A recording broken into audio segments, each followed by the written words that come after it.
बहुत समय की बात है। एक जंगल में काली नाम की कौवी एक दरख्त से अमरूद खाने आती है। अमरूद कितने ही अच्छे हैं, ये तो बिल्कुल पके हुए हैं। चलो जल्दी से यहाँ से कुछ अमरूद खा लेती हूँ। इतनी भूख लगी है मुझे तो। आय हाय, कितने ही मीठे और रसीले लग रहे हैं। ऐसे ही गौरी कौवी जल्दी से अमरूद तोड़ने लगती है। उसको तो इतनी भूख लगी थी कि उसने देखा ही नहीं, बस खाती गई, 2-4 अमरूद खा जाती है ऐसे ही। अरे कितने ही मजे के मीठे मीठे अमरूद है, बिल्कुल पके हुए हैं।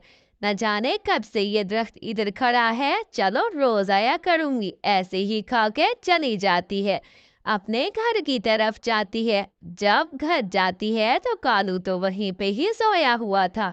रानो गौरी कवि का पति कालू बिल्कुल ही कामचोर और निकट्टू था। घर पे सोया रहता था, कोई काम न करता था। पापा पापा जल्दी उठो, मुझे बहुत भूख लगी है। ऐसे ही काली कवि का बेटा अपने पापा से कहता है। काली कवि जब घर आती है तो उसको चक्कर आने लगते हैं। अरे चक्कर क्यों आ रहे हैं मुझे? ऐसे ही वो गोल गोल घूमने लगती है और अचानक पैर फिसलता है और वहीं पे गिर जाती है।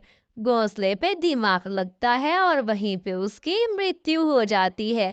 अरे अरे, ये क्या हो रहा है मुझे? न जाने क्या हो रहा है। जग्गू बेटा वहीं पे मर जाती है। पापा पापा, मम्मा को क्या हो गया है? जल्दी उठो पापा। मम्मा मम्मा चली गई मुझे छोड़ के। मेरी मम्मा देखो देखो ना पापा, बोल नहीं रही। आप क्यों नहीं उठते पापा? उठो, देखो तो मम्मा मेरी चली गई। मैं कैसे रहूंगा अकेला? मेरी मम्मा कितनी अच्छी थी, मेरे लिए भोजन लाती थी, मेरी प्यारी मम्मा थी। अरे उठो गौरी, उठो उठो। लेकिन गौरी तो आखिरी सांसें भर रही थी। दोनों पति मर जाती है। बेटा, एक दिन किसी ना किसी को तो जाना ही पड़ता है। चलो छोड़ो, कोई बात नहीं। अब देखो उसने जाना ही था। पापा मुझे बहुत भूख लगी है, मुझे खाने को कुछ चाहिए। मैंने कब से खाना नहीं खाया। मम्मा होती थी तो कितना जल्दी जल्दी भोजन ले आती थी, बहुत ही मजे मजे का भोजन पका देती थी। पापा प्लीज जाओ ना आप, मेरे लिए कुछ ले आओ, मुझे भूख लगी हुई है। मैंने कितने टाइम से कुछ नहीं खाया। पापा जाए ना, बहुत भूख लगी है। मीठा मीठा फल भी लेते आना पापा, मुझे बहुत भूख लगी है। लेकिन बेटा, चकू बेटा, कैसे जाऊं? मुझे तो पता भी नहीं है कि आपकी मम्मा कहाँ से भोजन लाती थी। मैंने तो आज तक मेहनत नहीं की, ना ही मैं ढूंढने गया। जब से आपकी मम्मा से शादी की है वही लाती थी भोजन। चलो दिखाता हूँ मैं।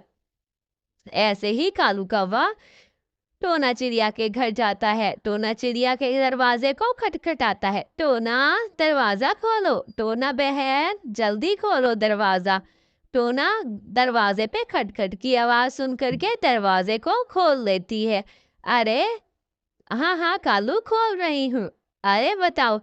अरे टोना, तुम मेरे साथ चलोगी क्या? मुझे भोजन ढूंढने जाना है। मेरी पत्नी का देहांत हो गया है और मेरा जग्गू बहुत भूखा है। मुझे तो पता भी नहीं कि भोजन कहाँ से लाते हैं, कहाँ से तोड़ते हैं। हमेशा गौरी ही लाती थी। चलो ना मेरे साथ, मेरी थोड़ी मदद ही कर दो तुम। मेरे साथ चलो, हम आधा आधा भोजन कर लेंगे, जो भी भोजन हुआ। अचानक बहुत तेज बारिश होने लगती है, पंछी भी भीग जाते हैं। दोनों ही चल पड़ते हैं भोजन ढूंढने। भोजन के लिए दोनों ही जाते हैं। अरे जल्दी से चलो, वरना बहुत तेज बारिश आ जाएगी और हम बिल्कुल भीग जाएंगे। ऐसे ही दोनों अनाज के खेत में जाते हैं।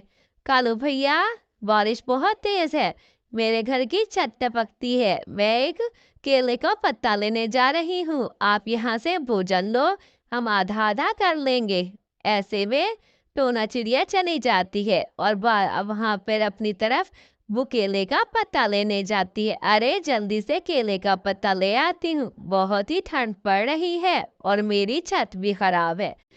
केले का दरख्त, क्या मैं आपका एक पत्ता तोड़ सकती हूँ? मुझे बहुत ज़रूरत है, मेरे घर की छत टपकती है, मुझे उसे ठीक करना है।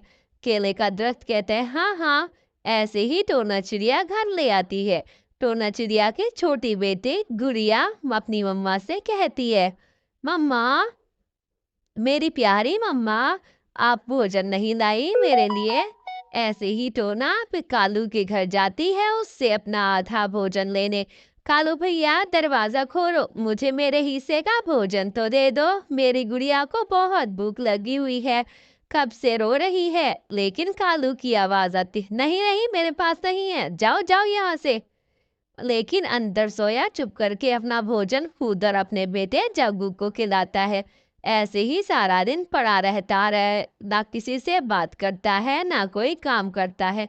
जग्गू अपना अपना बंटी कबूतर के पास जाता है। बंटी अंकल, मेरा पापा मर गया, ना जाने क्या हो गया है पापा को।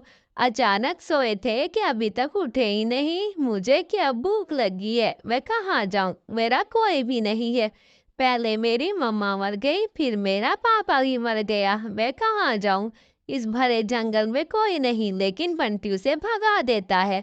ऐसे में वो मिट्ठू के पास जाता है। हरियाली आंटी, मम्मा मम्मा मेरी चली गई, आप मेरा वो भोजन तो दे दे, मुझे भूख लगी हुई है।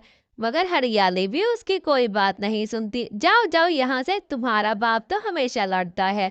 ऐसे ही वो एक दरख्त पे बैठा रो रहा था। जग्गू बहुत रोता है। ऐसे में टोना चिड़िया वहां पर आती है।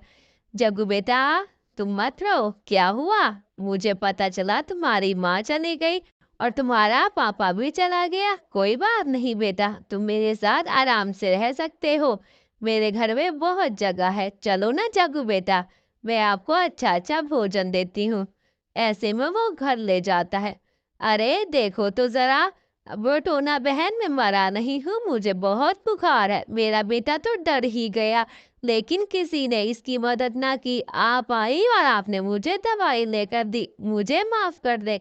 मैंने अगले दिन आपका भोजन आपको नहीं दिया, मुझे क्षमा कर दे। ऐसे में सब खुशी खुशी रहने लगते हैं।